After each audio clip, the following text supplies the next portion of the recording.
Well, here's a live shot of Gaza City right now, just after 5:30 in the morning, the first quiet night for many there in 8 days.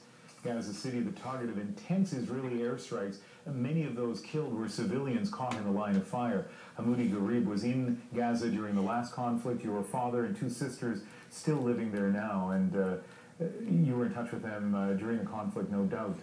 What kind of impact did it have on them? Well, first of all, thank you for having me. My father and two sisters live in the heart of Gaza City, in Tal al-Hawa, which was bombarded many times during every day of this conflict. So it's been a long 8 days for them. Every time I spoke with them, I heard that they're resilient. There are no shelters in Gaza. There are no bomb shelters.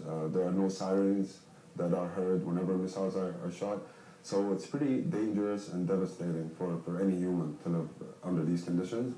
But because it's a tribal community, everybody's close. People of Gaza stand together, and this war has made them grow fond of each other more. They stand by each other because there's no other place to go, and they refuse to be displaced, so they stand their ground. I asked my father if he's willing to leave or to go seek shelter in neighboring Egypt or Jordan, for instance, because I'm worried about them. And his answer was no. Like, we've been displaced in 1948 and 1967, so we're not going to do it now. We're just going to stand our ground. And that gave me a little bit of hope for the future. It's been a long 8 days. I've been trying to update myself.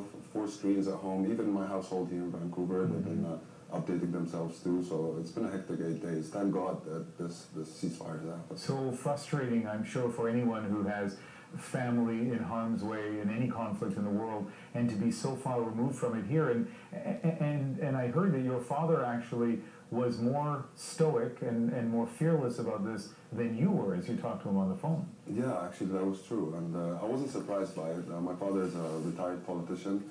He has seen this conflict ever since he was 6 years old. He was kicked out of Palestine. So for them, it's just a deja vu. This time the rules of engagement has changed because for the first time in decades, cities in Israel were hit. So the Gazans have had some hope that this change of power, if you will, is going to get them some recognition. Well, it's been a pleasure talking to you. Thank you for so much for coming in. Thank you for having me. Hamoudi Garib, originally from Gaza City, now calls Vancouver home.